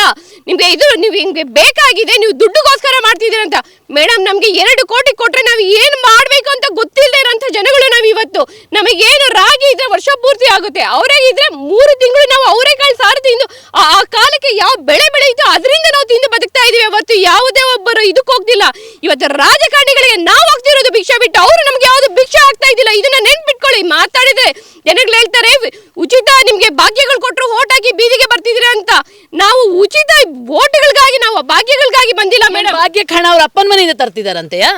ಜನಗಳು ನಮ್ಮನ್ನ ಹಿಂಗೆ ಹೇಳ್ತಾರೆ ಮೇಡಮ್. ನಮಗೆ ಬೇಸತ್ತು ರೋಸ್ ಹೋಗಿ ನಾವು ಇವ್ರಿಗೆ ಕಾಂಗ್ರೆಸ್ ಅವ್ರಿಗೆ ಓಟ್ ಹಾಕಿದ್ವಿ ಹೊರತು ಇವರ ಭಾಗ್ಯಗಳಿಗೆ ಆಸೆ ಬಂದಿಲ್ಲ. ಸ್ವಾಮಿ, ಇವತ್ತು ನಾವು ನಿಮ್ಗೆ ಓಟ್ ಹಾಕಿದ ಕಾರಣಕ್ಕೆ ನೀವು ನಮ್ಮನ್ನ ಬೀದಿಯಲ್ಲಿ ತಂದು ನಿಲ್ಲಿಸ್ತಾ ಇದ್ದೀರಾ. ಯಾಕೆ? ಆದ್ರೆ ಏನಾದ್ರೂ ಮಾತಾಡಿದ್ರೆ ಹೆಣ್ಣು ಮಕ್ಕಳು ಬಾಯಿ ಬಜಾರಿಗಳು, ಬಾಯಿ ಜಾಸ್ತಿ ಅಂತ ಹೇಳ್ತೀರಾ. ಯಾಕೆ ಮೇಡಮ್? ನಮ್ಗೆ ನೋವು ಇರೋದಿಲ್ವಾ? ಕಾಲೇಜುಗಳ ವ್ಯವಸ್ಥೆ ನಮಗಿಲ್ಲ, ಇಲ್ಲಿಂದ ಎಲ್ಲೋ ಅಷ್ಟು ದೂರ ಹೋಗ್ಬೇಕು. ಇಷ್ಟೆಲ್ಲಾ ಕಷ್ಟಪಟ್ಟು ನಾವು ಓದಿ ನಮ್ಮ ಜಮೀನುಗಳಲ್ಲಿ ನಮ್ಮ ಕಾಲ ಮೇಲೆ ನಾವು ನಿಂತ್ಕೊಳ್ಬೇಕಿದ್ರೆ ನೀವು ನಮ್ಮನ್ನ ತುಳಿಲಿಕ್ಕೆ ಬರ್ತಿದ್ದೀರಾ ಅಲ್ವಾ? ಇದು ಯಾವ ನ್ಯಾಯ? ಒಂದು ಹೆಣ್ಣು ಮಗು ನಮ್ಗೆ ಬಸ್ಸಸ್ ಇಲ್ಲ, ಇಲ್ಲಿಂದ ನಾವು ಹೋಗ್ಬೇಕಂದ್ರೆ ಯಾವುದೇ ಒಂದು ಎಮರ್ಜೆನ್ಸಿಲಿ ಗಂಡು ಮಕ್ಳಿಲ್ಲ ಅಂದ್ರೆ ನಾವು ಹೆಂಗ್ ಹೋಗ್ಲಿಕ್ಕೆ ಆಗುತ್ತೆ? ನಮ್ಮ ಹತ್ರ ಗಾಡಿಗಳಿಲ್ಲ, ಆ ಸೌಲಭ್ಯ ಕೊಡಲ್ಲ, ಅದೆಲ್ಲ ಸೌಲಭ್ಯ ಕೊಡಲ್ಲ, ಅದು ಅಭಿವೃದ್ಧಿ ಮಾಡಲ್ಲ. ಅಭಿವೃದ್ಧಿ ಅಂದ್ರೆ ಇವ್ರಿಗೆ ಕಾರ್ಖಾನೆಗಳನ್ನು ಕಟ್ಟೋದು ಮಾತ್ರ ಮೇಡಮ್. ಅದೇ ನಾವು ಬೀದಿಗೆ ಬಂದು ನೀವು ಬೀದಿಗೆ ಬರ್ತಿದ್ರೆ ರಕ್ಷೆ ಮಾಡ್ತೀರಾ, ಅವಮಾನ ಮಾಡ್ತೀರಾ. ನಮ್ಮ MLA ಶಾಸಕರು ಹೇಳ್ತಾರೆ ನನ್ನ ಮೇಲೆ ಯಾರಾದ್ರೂ ಮಾತಾಡಿದ್ರೆ ಮಾನನ ಮಸ್ತ್ ದಗೊದ್ದಮೆ ಆಗ್ತೀನಿ ಅಂತ. ಸ್ವಾಮಿ, ನಮ್ಮನ್ನ ಬೀದಿಗೆ ತಂದಿದ್ದೀರಾ, ನಾವು ಯಾವ ಇದ್ರ ಮೇಲೆ ಹಾಕ್ಬೇಕು? ನಮ್ಮ ಓಟಿಂದಲೇ ತಾನೇ ಅವ್ರು ಶಾಸಕರಾಗಿರೋದು, ಹಾಗಾಗಿ ಅವ್ರು ಕೇಳಬೇಕು ಇದನ್ನೆಲ್ಲ. ಓಟ್ ಅಂತ ಹೇಳಿದ್ರೆ ಮೇಡಮ್ ತುಂಬಾ ಕಾಂಗ್ರೆಸ್ ಅವರ ಓಟ್ ಚೋರಿ ಅಂತ ಇದನ್ನೆಲ್ಲ ಮಾಡ್ತಿದಾರಲ್ಲ ಮೇಡಮ್. ಈಗ ರಾಜಾರೋಷವಾಗಿ ನಮ್ಮ ಜಮೀನುಗಳು ಕಿತ್ಕೊಂಡಾಗ ನಾವು ಯಾವ ರೀತಿ ಪ್ರತಿಭಟನೆ ಮಾಡ್ಬೇಕು ಹೇಳಿ? ಯಾಕೆ ಅವ್ರಿಗೆ ಮಾನ ಮರ್ಯಾದೆ ಇಲ್ವಾ? ರಾಹುಲ್ ಗಾಂಧಿ ಅವರು ಪಾದಯಾತ್ರೆ ಮಾಡಿದ್ರು. ಸ್ವಾಮಿ, ನಮ್ಮ ಜಮೀನು ಕಿತ್ಕೊಂಡಿದೆ, ನಾವು ಪಾದಯಾತ್ರೆ ಮಾಡಿದ್ರೆ ಎಲ್ಲಿ ನಮ್ಗೆ ಇದು ಕೊಡೋದಿಲ್ಲ, ಅವಕಾಶ ಕೊಡೋದಿಲ್ಲ. ಪೊಲೀಸರು ಅಲ್ಲಲ್ಲೇ ತಡೆ ಹಾಕ್ತಾರೆ, ನಮ್ಮ ಮೇಲೆ ಲಾಠಿ ಚಾರ್ಜ್ಗಳೆಲ್ಲ ಮಾಡ್ತಾರೆ. ಬೇಜವಾಬ್ದಾರಿ ಎಂತೆಂತ ಬೈಗಳು ಬೈತಾರೆ. ಏನಕ್ಕೆ ನೀವು ರೋಡ್ ಮೇಲೆ ಬಂದು ಯಾಕೆ ರಾಜಾರೋಷವಾಗಿ ಕಿರ್ಚಾಡ್ತಿದ್ದೀರಾ ಅಂತ ಕೇಳ್ತಾರೆ. ಯಾಕೆ? ನಮಗೊಂದು ನ್ಯಾಯ, ಅವ್ರಿಗೊಂದು ನ್ಯಾಯನ ಮೇಡಮ್? ಈಗ ಇದು RSS ಅಂತ ಏನು ಊರುಗೋಲು ಇವ್ರಿಗೆ ಇಷ್ಟೆಲ್ಲ ಇಶ್ಯೂ ಮಾಡಿದ್ರು, ನಾವು ಬೀದಿಗೆ ಬಂದಿದ್ದೀವಿ. ಸ್ವಾಮಿ, ನಿಮ್ಮದೇ ಸರ್ಕಾರ, ಉಳುವನೆ ಭೂಮಿ ಒಡೆ ಅಂತ ಮಾಡಿದ್ರು ಯಾರು? ನಿಮ್ಮದೇ ಸರ್ಕಾರ. ಕೊಡಿ ಸ್ವಾಮಿ, ನಾವು ಅದ್ರ ಮೇಲೆ ನಾವು ಬದುಕ್ತಾ ಇದೀವಿ. ನಿಮ್ಮ ಕೆಲಸಗಳು ನಮಗೆ ಬೇಕಾಗಿಲ್ಲ, ನಮ್ಮ ಹಕ್ಕುಗಳನ್ನು ಕೊಡಿ. ಹೆಣ್ಣು ಮಕ್ಕಳು ಇವತ್ತು ನಾವು ಒಬ್ಬೊಬ್ಬರಾಗಿ ಮನೆಯಲ್ಲಿ ನಿಂತಿದ್ದೀವಿ. ಗಂಡ ಇಲ್ಲ ಅಂದ್ರೂ, ಗಂಡ ಕುಡುಕ ಆದ್ರೂ ನಾವು ಬಲಶಾಲಿಯಾಗಿ ನಮ್ಮ ಭೂಮಿಗಳ ಮೇಲೆ ನಾವು ಅವುಗಳನ್ನ ನಂಬಿ ಒಂದು ಹಸುಗಳನ್ನ ಕಟ್ಕೊಂಡು ಬದುಕ್ತಾ ಇದೀವಿ. ಯಾಕೆ? ನಾವು ಬದುಕ್ತಿರೋದು ಸ್ವಾಭಿಮಾನದ ಬದುಕಲ್ವಾ? ರೈತ ಹಾಕೋ ಬಟ್ಟೆ ಮೇಲೆ ಕಮೆಂಟ್ ಮಾಡ್ತಾರೆ, ನಮ್ಮ ಶಾಸಕರು ಕಮೆಂಟ್ ಮಾಡಿದ್ದಾರೆ. ಇವತ್ತು ಮೊನ್ನೆ ಯಾರೋ MLA ನನ್ನ ಫೇಸ್ಬುಕ್ ಅಲ್ಲಿ ಇದೆಲ್ಲ ನೋಡ್ತಾ ಇರ್ತೀವಿ, ರೈತರು ಜೀನ್ಸ್ ಪ್ಯಾಂಟ್ ಹಾಕೊಂಡಿರೋ ರೈತರು. ಯಾಕೆ? ನಮ್ಗೆ ಬಟ್ಟೆ ಹಾಕೊಳ್ಳೋ ಅಧಿಕಾರನೂ ಇಲ್ವಾ? ಜೀನ್ಸ್ ಬಟ್ಟೆ ಕೊಡುವಂತ ತಾಕತ್ತಿದೆ ರೈತರಿಗೆ. ಇವ್ರು ಜೀನ್ಸ್ ಬಟ್ಟೆ ಆಗ್ಲಿ, ಕಾರ್ ಆಗ್ಲಿ ಯಾವ ರೈತರು ಹೊಂದಲೇಬಾರ್ದು ಅನ್ನುವಂತ ಇವ್ರದೊಂದು ಅಲ್ಲ. ನಾವಿವತ್ತು ರಾಜಕಾರಣಿಗಳು ಯಾವುದೇ ಒಂದು ಐಷಾರಾಮಿ ಬದುಕ್ತಿದ್ರೆ ಅದು ಬೇರೆಯವರನ್ನು ನಾಶ ಮಾಡಿ ಬದುಕ್ತಿರೋದು. ಇವತ್ತು ರೈತರು ಏನಾದ್ರೂ ಬದುಕ್ತಿದೆ ಅಂದ್ರೆ ನಮ್ಮ ಸ್ವಾಭಿಮಾನ ನಾನು ಹೇಗೆ ಮುಟ್ಟಿ ಹೇಳ್ತೀನಿ, ನಾನು ಬದುಕಿ ತೋರಿಸ್ತೀನಿ, ಸಂಪಾದಿಸಿ ತೋರಿಸ್ತೀನಿ. ನಿಮಗೆ ಇದೆಯಾ ಅಷ್ಟು ನಿಯತ್ತಾಗಿ ಬದುಕ್ಲಿಕ್ಕೆ ಆಗುತ್ತಾ ಸ್ವಾಮಿ? ಈಗ ಡಿ ಕೆ ಶಿವಕುಮಾರ್ ಅವ್ರದ್ದು ಇಲ್ಲ ಇದೆ ಮೇಡಮ್ ಜಾಗ, ಅವ್ರದ್ದು ಅಕ್ವಿದೇಶನ್ ಆಗಿಲ್ಲ. ಇನ್ಫೋಸಿಸ್ 400 acres ಇದೆ, ಮತ್ತೆ ವಿಪ್ರೋದಿದೆ. ಯಾಕೆ ಮೇಡಮ್ ಇವ್ರಿಗೆ ಅವ್ರ ಜಮೀನುಗಳಿಗೆ ಯಾಕೆ ಹೋಗಿಲ್ಲ ಅಕ್ವಿದೇಶನ್ಗೆ? ಯಾಕೆ ದಮ್ಮಿಲ್ವಾ, ತಾಕತ್ತಿಲ್ವಾ ಇವ್ರಿಗೆ ಸರ್ಕಾರಗಳಿಗೆ? ಇಲ್ವಾ? ಬಂದ್ರಿ, ತಾಕತ್ತಿದ್ರೆ ತೋರಿಸ್ರಿ, ಅಕ್ವಿದೇಶನ್ ಮಾಡ್ರಿ. ಒಂದು ದಾರಿ ಕೇಳಿದ್ರೆ ವಿಪ್ರೋ ಅವರು ಇನ್ಫೋಸಿಸ್ ಅವ್ರು ಕೊಡಲ್ಲ, ಯಾಕಂದ್ರೆ ಅವ್ರಿಗೆ ಸೆಕ್ಯೂರಿಟಿ ಪ್ರಾಬ್ಲಮ್ ಆಗುತ್ತೆ. ನಾವೇನು ಬೀದಿಯಲ್ಲಿ ಬಿಟ್ಕೊಂಡಿದೀವ ನಮ್ಮ ಜಮೀನುಗಳನ್ನ? ನಮ್ಮ ಇದಕ್ಕೆ ಬಂದಾಗ ನೀವು ಎಷ್ಟು ರಾಜರೋಷವಾಗಿ ಬರ್ತೀರಾ ಸ್ವಾಮಿ. ಒಂದು ಲೆಟರ್ ಕೇಳಿದ್ರೆ ನಮಗೆ 1 ವಾರ ಟೈಮ್ ಕೊಡಿ ಅಂತ ಕೇಳ್ತೀರಾ, ರಾತ್ರಿ ಆದೇಶಗಳನ್ನು ಕಳಿಸ್ತಾರೆ ನಮಗೆ. ಯಾರನ್ನ ಕೇಳಿ ಕಳಿಸ್ತಾ ಇದ್ದೀರಾ? ಆಗ ನಿಮಗೆ ಸಮಯ ಇರುತ್ತೆ. ನಾವು ಯಾವುದೇ ಒಂದು ಡಾಕ್ಯುಮೆಂಟ್ಸ್ ಕೇಳಿದಾಗ ನಿಮ್ಮ ಹತ್ರ ಸಮಯ ಇರೋದಿಲ್ಲ. 1 ವಾರ ಬೇಕು, 2 ವಾರ ಬೇಕು. ಒಂದು 5 ವರ್ಷದ ಕುರ್ಚಿಗೆ ಇವರೆಲ್ಲ ಇಷ್ಟು ಮಾಡ್ತಾ ಇದ್ದಾರೆ ಅಲ್ವಾ? ನಮ್ಮ ಬದುಕು ಈ ಭೂಮಿ, ನಾವಿಷ್ಟು ಮಾಡ್ಬೇಕು ಇದಕ್ಕೆ. ನಮ್ಮ ಅಸ್ತಿತ್ವ ನಾವು ಕಳ್ಕೊಂಡ್ರೆ ನಾವು ಮತ್ತೆ ಇಲ್ಲಿ ಬದುಕಲಿಕ್ಕೆ ಆಗುತ್ತಾ? ಈಗ ಅಪಾರ್ಟ್ಮೆಂಟ್ ಸುತ್ತ ಬಂದ ಹಳ್ಳಿಗಳಲ್ಲಿ ಜನ ಇರ್ಲಿಕ್ಕೆ ಆಗುತ್ತಾ ಮೇಡಮ್ ಹೇಳಿ? ಈಗ ಅಪಾರ್ಟ್ಮೆಂಟ್ಗಳಿಗೆ ನೀವು ಶುದ್ಧ ನೀರು ಕೊಡ್ಲಿಕ್ಕೆ ಆಗುತ್ತೆ ಅಂದಾಗ ಹಳ್ಳಿಗಳಲ್ಲಿ ಎಷ್ಟಿರುತ್ತೆ? ಒಂದು 100-150 ಮನೆ. ನಿಮ್ಗೆ ಈ ಹಳ್ಳಿಗಳನ್ನೇ ಮ್ಯಾನೇಜ್ ಮಾಡ್ಲಿಕ್ಕೆ ಆಗಿಲ್ಲ ಅಂದ್ರೆ ಸಾವಿರಾರು ಜನಗಳನ್ನ ತಂದು ಇಲ್ಲಿ ಏನು ಮಾಡ್ಲಿಕ್ಕೆ ಆಗುತ್ತೆ ನಿಮ್ ಕೈಲಿ? ಕೆರೆ ಉಳಿಸೋ ಯೋಗ್ಯತೆ ಇಲ್ಲ ಇವರಿಗೆಲ್ಲ. ಈ ಕೆರೆಯ ಕಲುಷಿತ ಅಂತ ಮಾಡ್ತಿದ್ರು ಮೇಡಮ್. ಇವರು ಅಕ್ವಿಸೇಷನ್ ಅಂತ ಏನಾಗ್ತಿದೆ ನೋಡಿ. ಆ ಅಪಾರ್ಟ್ಮೆಂಟ್ಗಳಿಂದ, ಕಾರ್ಖಾನೆಗಳಿಂದ ನಮ್ಮ ಕೆರೆಗಳಿಗೆ ಬಿಟ್ಟಿರೋ ನೀರಿದು. ನಿಮ್ಮ ಕೈಲಿ ಕರೆಕ್ಟಾಗಿ ಆದ್ರೆ ನೀವು ನಮ್ಮ ಕೆರೆನ ಉದ್ಧಾರ ಮಾಡಬೇಡಿ, ನಿಮ್ಮ ನೀರನ್ನು ಸ್ಟಾಪ್ ಮಾಡಬೇಡಿ. ನಮ್ಮ ಕೆರೆನ ನಾವು ಉದ್ಧಾರ ಮಾಡಿ ತೊಳ್ಸ್ಕೊಡ್ತೀವಿ. ಅವರಿಗೆ ಏನಾದ್ರೂ ಮಾನ ಮರ್ಯಾದೆ ಅಂತ. ಈಗ ದೇವನಹಳ್ಳಿಯಲ್ಲಿ ಮಾತ್ರ ರೈತರು ಇದ್ದಾರೆ ಅಂದ್ರೆ, ಆನೇಕಲ್ ಭಾಗ ಮತ್ತೆ ಬಿಡದಿ ಭಾಗದಲ್ಲಿ ರೈತರು ಇಲ್ಲ ಅಂತ ಹೇಳಿದ್ರೆ ಅಲ್ಲಿ ಬಿಟ್ಟಾಗ ಡಿನೋಟಿಫಿಕೇಶನ್ ಮಾಡ್ಲಿಕ್ಕೆ ಆಗುತ್ತೆ ಅಂದ್ರೆ ಇಲ್ಲಿ ಯಾಕೆ ಮಾಡ್ಲಿಕ್ಕೆ ಆಗೋದಿಲ್ಲ? ಅಭಿವೃದ್ಧಿಗೆ ನಾವು ಎಲ್ಲೂ ವಿರೋಧಿಗಳಲ್ಲ. ನಿಮ್ಮ ಜಾಗಗಳಿದೆ, ದಯವಿಟ್ಟು ಬೇರೆ ಬೇರೆ ಜಾಗಗಳಿದೆ, ಅಲ್ಲಿ ಅಭಿವೃದ್ಧಿ ಮಾಡಿ. ನಮ್ಮ ಭೂಮಿ ಪ್ರಾಣ ಹೋದ್ರೂ ನಾವು ಭೂಮಿಗಳಂತೂ ಕೊಡೋದಿಲ್ಲ. ಅಂತದೇ ಭೂಮಿ ಅಕ್ವಿಸೇಷನ್ ಮಾಡಬೇಕು ಅಂದ್ರೆ ನಮ್ಮೆಲ್ಲರಿಗೂ ವಿಷ ಕೊಟ್ಟು, ಅದು ನಮ್ಮ ದುಡ್ಡೇ ಇರುತ್ತೆ, ಅವ್ರ ದುಡ್ಡೇನಿರೋದಿಲ್ಲ. ವಿಷ ಕೊಟ್ಟು ನಮ್ಮನ್ನೆಲ್ಲ ಸಾಯಿಸ್ಬಿಟ್ಟು ಬೇಕಾದ್ರೆ ಅವರು ನಮ್ಮ ಜಮೀನುಗಳನ್ನ ತಗೊಳ್ಳಿ, ನಮ್ಗೇನು ಅಭ್ಯಂತರ ಇಲ್ಲ. ನಾವು ಬದುಕಿರೋ ತನಕ ನಮ್ಮಲ್ಲಿ ಒಂದೇ ಒಂದು ಹೆಜ್ಜೆ ಅವ್ರು ಇಡ್ಲಿಕ್ಕೂ ನಾವು ಬಿಡೋದಿಲ್ಲ ಅನ್ನೋದನ್ನ ನಾನು ಸ್ಪಷ್ಟವಾಗಿ ಹೇಳಲಿಕ್ಕೆ ಇಷ್ಟಪಡ್ತೀನಿ. ಇದು ನೇರವಾದ ಎಚ್ಚರಿಕೆ, ಸ್ಪಷ್ಟ ಎಚ್ಚರಿಕೆ. ಇದು ರೈತರ ಅಂತರಾಳದಲ್ಲಿ ಬಂದಂತ ಕೂಗು. ಸಿದ್ದರಾಮಯ್ಯವರೇ ಅರ್ಥ ಮಾಡ್ಕೊಳ್ಳಿ. ಸಸ್ಟೈನೇಬಲ್ ಡೆವಲಪ್ಮೆಂಟ್ ಅಂತೀರಾ. ಸಸ್ಟೈನೇಬಲ್ ಡೆವಲಪ್ಮೆಂಟ್ ಅಂದ್ರೆ ಹಸಿರು ಇರಬೇಕು, ಉಸಿರು ಇರಬೇಕು. ಬರೀ ಕಾರ್ಖಾನೆಗಳನ್ನ ತಂದು ಅಲ್ಲಿ ಉಸಿರು ನಿಲ್ಲಿಸೋದಲ್ಲ, ಹಸಿರನ್ನ ಕೊಲ್ಲೋದಲ್ಲ.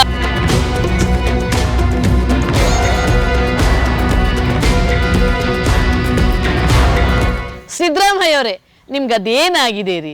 ನಿಮ್ಮ ಅಧಿಕಾರಿ ವರ್ಗಕ್ಕೆ ಅದೇನಾಗಿದೆ ಅಂತ ನನಗಂತೂ ಗೊತ್ತಾಗ್ತಿಲ್ಲ. ಇಂಥ ಫಲವತ್ತಾದ ಭೂಮಿ ನಿಮಗೆ ಬರಡು ಕಾಣುತ್ತೆ ಅಂತಂದರೆ ನಿಜವಾಗ್ಲೂ ನಿಮಗೆ ಗರ್ರ ಬಡಿದಿದೆ. ನೋಡಿ, ನಾನು ಆನೇಕಲ್ನ ಹಂದೇನಹಳ್ಳಿಯಲ್ಲಿ ಇದ್ದೀನಿ. ಎಷ್ಟು ಸುಂದರವಾಗಿದೆ, ಎಷ್ಟು ಅದ್ಭುತವಾಗಿದೆ. ವಿದೇಶಕ್ಕೆ ಮಾರಾಟ ಆಗುವಂಥ ಕ್ವಾಲಿಟಿಯ ಹೂಗಳನ್ನು ಇಲ್ಲಿನ ರೈತರು ಬೆಳೆದಿದ್ದಾರೆ. ಈ ಒಂದು ಬೆಳೆ ಅವರಿಗೆ 15 ಲಕ್ಷ, ಒಂದು ಜಸ್ಟ್ ಈ ಪಾಲಿ ಹೌಸಿಂದ 15 ಲಕ್ಷ ಆದಾಯವನ್ನ ಪಡಿತಾ ಇದ್ದಾರೆ. ಯಾವ ಭಾಗ್ಯಕ್ಕೂ ಬಗ್ಗದೆ ಇವರು ಸ್ವಂತ ದುಡಿಮೆಯಿಂದ ಇಷ್ಟೊಂದು ಅದ್ಭುತವಾದ ಈ ಒಂದು ಸಸ್ಯಲೋಕವನ್ನು ಅವರು ಸೃಷ್ಟಿ ಮಾಡಿದ್ದಾರೆ ಅಂತಂದ್ರೆ, ಈ ಭೂಮಿ ಬಂಜರು ಆಗಿದೆ ಅಂತ ಹೇಳಕ್ಕೆ ನಿಮ್ಮ ಅಧಿಕಾರಿ ವರ್ಗಗಳಿಗೆ ನಾಚಿಕೆ ಆಗಲ್ವಾ? ನಿಜವಾಗ್ಲೂ ಬರಡು ಭೂಮಿಯ ಪತ್ರವನ್ನು ತಗೊಂಡೋಗಿ ನ್ಯಾಯಾಧೀಶರ ಮುಂದೆ ಇಟ್ಕೊಂಡು ನೀವು ಲಜ್ಜೆಗೆಟ್ಟು ಈ ಭೂಮಿ ಬರಡು ಅಂತ ಹೇಳ್ತೀರಲ್ಲ, ನಿಜವಾಗ್ಲೂ ಕೂಡ ಈ ನಾಡು ಯಾವ ಕಡೆ ದುರಂತದ ಕಡೆ ಮುಖ ಹಾಕಿದೆ ಅನ್ನೋದಕ್ಕೆ ಈ ಒಂದು ಸಾಕ್ಷಿಯೇ ಸಾಕು. ಹಾಗಾಗಿ ನನಗನ್ಸ್ತಾ ಇದೆ, ನಿಜವಾಗ್ಲೂ ಇಲ್ಲಿ ದೊಡ್ಡ ಮಾಫಿಯಾದ ಕೈವಾಡ ಇದೆ. ನೀವು ರಾಜಕಾರಣಿಗಳು ಇವತ್ತು ದಲ್ಲಾಳಿಗಳ ತರ ವರ್ತಿಸಿ ರೈತರ, ಕರುನಾಡಿನ ಜನರ ಕುತ್ತಿಗೆ ಕೊಯ್ತಾ ಇದ್ದೀರಿ ಅನ್ನುವಂಥದ್ದು ಇಲ್ಲಿ ಸ್ಪಷ್ಟ ಆಗ್ತಾ ಇದೆ. ಬನ್ನಿ, ಕಷ್ಟಪಟ್ಟು ದುಡಿದು ತಮ್ಮ ದುಡಿಮೆಯನ್ನ ಮಾಡಿದ ಈ ಯುವಕರು ಏನಂತಾರೆ, ನಿಮ್ಮ ಆಳ್ವಿಕೆಯ ಬಗ್ಗೆ ಅವ್ರು ಯಾವ ರೀತಿ ಥೂ ಅಂತಾರೆ ಅನ್ನೋದನ್ನ ಅವರ ಬಾಯಿಂದಲೇ ಕೇಳೋಣ ಬನ್ನಿ. ಈ ದಿನ ಎಚ್ಚೆತ್ಕೊಳ್ಬೇಕು. ಎಲ್ಲ ಒಂದು ಮನೆಯಿಂದ ಒಬ್ಬ ಆಗಲಿ ಎಚ್ಚೆತ್ಕೊಳ್ಬೇಕು. ಯಾಕೆ ಈ ಥರ ಆಗ್ತಾ ಇದೆ ಅಂದರೆ, ನಮಗೆ 40 ವರ್ಷ, ನಾವು 10 ವರ್ಷದಿಂದ ಕೆಲಸ ಮಾಡ್ತಾ ಇದ್ದೀವಿ. ಒಂದು 25 ಜನ ಲೇಬರ್ ಇದ್ದಾರೆ. ಒಂದು ತಿಂಗಳಿಗೆ 1.5 ಲಕ್ಷ ಅವ್ರಿಗೆ ಸಂಬಳ ಕೊಡ್ತಾ ಇದ್ದೀನಿ. ಮತ್ತು ಕರೆಂಟ್ ಬಿಲ್ ಆಗ್ಬೋದು, ಮತ್ತು ಫರ್ಟಿಲೈಸರ್ಗೆ ಇನ್ಸೂರೆನ್ಸ್ ಆಗ್ಬೋದು, ತುಂಬ ಒಂದು 4-5 ಲಕ್ಷ ಖರ್ಚು ಬರ್ತಾ ಇದೆ ನಮಗೆ. ಇಷ್ಟು ನಾವು ಸ್ವಾವಲಂಬಿಯಾಗಿ ಕೆಲಸ ಮಾಡ್ತಾ ಇದ್ದೀವಿ. ಆದರೆ ಯಾವೊಂದು ಗೋರ್ಮೆಂಟಿಂದ ನಮಗೆ ಇದಕ್ಕೆ ಆಗ್ಬೋದು, ಮತ್ತೊಂದಕ್ಕೆ ಆಗ್ಬೋದು ಸಬ್ಸಿಡಿ ಇಲ್ಲ. ಪ್ರತಿಯೊಂದು ನಾವೇ ಮಾಡ್ತಾ ಇದ್ದೀವಿ. ಆದರೂ ನಮ್ಮ ಭೂಮಿ, ನಮ್ಮ ಹಕ್ಕು ಅಂತ ನಮ್ಮ ಪ್ರತಿಯೊಬ್ಬರು ಈ ಭೂತಾಯಿ ನಂಬ್ಕೊಂಡು ಈ ಮಣ್ಣಲ್ಲಿ ಕೆಲಸ ಮಾಡಿಕೊಂಡು ನಾವು ಇಷ್ಟು ದುಡಿಮೆ ಮಾಡ್ತಾ ಇದ್ದೀವಿ. ಆದರೂ ಇವ್ರಿಗೆ ಯಾಕೆ ನಮ್ಮ ಮೇಲೆ ಇಷ್ಟೊಂದು ಹೊಟ್ಟೆ ಊರಿ? ಯಾಕೆ ಈ ಥರ ಮಾಡ್ತಾಯಿದ್ದಾರೆ ಅವರು? ಯಾಕೆ ನಾವು ಚೆನ್ನಾಗಿರ್ಬೇಕು, ನಮಗೆ ಹೆಂಡತಿ ಮಕ್ಕಳು, ತಂದೆ ತಾಯಿ, ನಮಗೆ ಯಾವ ಕುಟುಂಬ ಇಲ್ವಾ? ಯಾಕೆ ಅವ್ರಿಗೊಬ್ರಿಗೇ ಇದೆಯಾ? ಯಾಕೆ ಬಂದು ನೋಡಿ ಸ್ವಾಮಿ, ನಮ್ದು ಏನು ಬೆಳೀತಾ ಇದೀವಿ ಉತ್ತಮವಾದ ಬೆಳೆ ಆದ್ರೆ ನಮ್ಮ ಫಲವತ್ತಾದ ಭೂಮಿ ಆದ್ರೆ ಬಿಡಿ. ಇಲ್ಲ ನಮ್ಮ ಫಲವತ್ತ ಭೂಮಿ ಅಲ್ಲ, ಇಲ್ಲ ಚೆನ್ನಾಗಿಲ್ಲ, ನಾವು ಬೆಳೆ ಬೆಳೀತಾ ಇಲ್ಲ, ನಮ್ದಲ್ಲಿ ಫಸಲು ಬರ್ತಾ ಇಲ್ಲ ಅಂದ್ರೆ ತಗೊಳ್ಳಿ ಸ್ವಾಮಿ, ನಾವೇ ಬಿಟ್ಕೊಡ್ತೀವಿ ನಿಮಗೆ.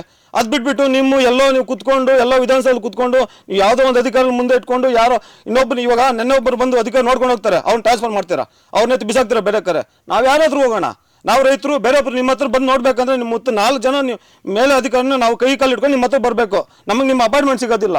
ಈ ಥರ ಪರಿಸ್ಥಿತಿ ಇದ್ದವಾಗ ನಾವು ಏನು ಮಾಡೋಣ?